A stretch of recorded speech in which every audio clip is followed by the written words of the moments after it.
আজ দুপুরে খাবার জন্য করলাম গরম ভাত, নিলাম নুন, লেবু আর কাঁচা লঙ্কা। আজ করেছি পাট শাক ভাজা।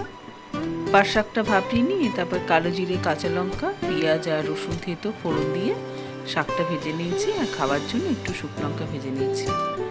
আর তার সাথে করেছি পাঁচমিশালি তরকারি। দিয়েছি পটল, মিষ্টি কুমড়ো, আলু, বেগুন আর পেঁপে। ফোড়নে দিয়েছি পাঁচফোড়ন, জিরে, ধনে গুঁড়ো আর শেষে দিয়েছি সামান্য আদা বাটা। আর তার সাথে করেছি মুরগির মাংসের ঝোল। মাংসের মধ্যে ফোড়নে দিয়েছি পাঁচফোড়ন, গোটা গরম মশলা, শুকনো লঙ্কা আর তেজপাতা। আর মশলার মধ্যে দিয়েছি পেঁয়াজ, আদা, রসুন, টমেটো, কাঁচা লঙ্কা বাটা দিয়ে মাংসটা ভালো করে কষিয়ে নিয়ে তারপর শেষে দিয়েছি একটু গরম মশলার গুঁড়ো।